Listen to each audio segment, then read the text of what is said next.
Pradeep Joshi channel को subscribe करना बिल्कुल फ्री है। सब्सक्राइब करें और इस बेल आइकन को दबाएं हमारे नए वीडियोस सबसे पहले देखने के लिए।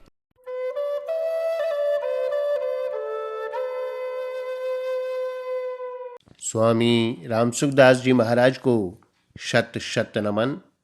आज का विषय है साधक के आचरण। महाराज जी के शब्दों में, बाहर से देखने में तो एक साधारण सज्जन आदमी और एक साधक, इन दोनों के आचरणों में भेद मालूम नहीं देता, क्योंकि साधारण सज्जन आदमी के आचरण भी दैवी संपत्ति के होते हैं और साधक के आचरण भी दैवी संपत्ति के होते हैं। इसलिए उनके आचरणों में तो भेद मालूम नहीं देता, परंतु उनके उद्देश्य में भेद होता है। साधारण सज्जन आदमी का उद्देश्य सांसारिक होता है, अर्थात काम धंधा व्यवहार व्यापार सच्चाई के साथ हो, जिससे हर एक आदमी मेरे पर विश्वास करे, संसार में मेरी प्रतिष्ठा हो, मान हो आदि उद्देश्य होता है। परंतु साधक का उद्देश्य समता होता है। उसकी दृष्टि समता पर ही रहती है, अर्थात कार्य की सिद्धि असिद्धि और सफलता विफलता में, शरीर के आदर निरादर में, नाम की निंदा स्तुति में समता का ही लक्ष्य रहता है। उसमें निर्विकारता जितनी अधिक होती है उतना ही साधन ऊंचा होता है, और साधन जितना ऊंचा होता है उतनी ही निर्विकारता अधिक होती है।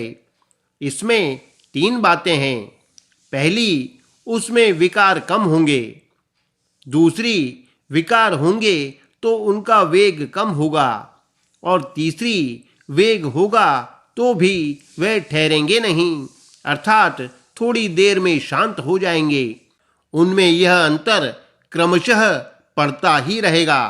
कभी कभी साधक को ऐसा भी मालूम देता है कि पहले विकार कम आते थे, अब वे ज़्यादा आने लग गए। वास्तव में निर्विकारता ज़्यादा रहने से थोड़ा भी विकार ज़्यादा अर्थात बड़ा मालूम देता है। अतः साधक को घबराना नहीं चाहिए। उसको कोई प्रायश्चित या दूसरा साधन करने की जरूरत नहीं है। प्रत्युत वह जो साधन कर रहा है उसी में तत्परता से लगे रहना चाहिए। एक और बात ध्यान देने की है कि मनुष्य जन्म परमात्मा प्राप्ति के लिए ही मिला है। अतः सांसारिक कामनाएं पूरी हों और न भी हों, पर पारमार्थिक सिद्धि अवश्यम भावी है।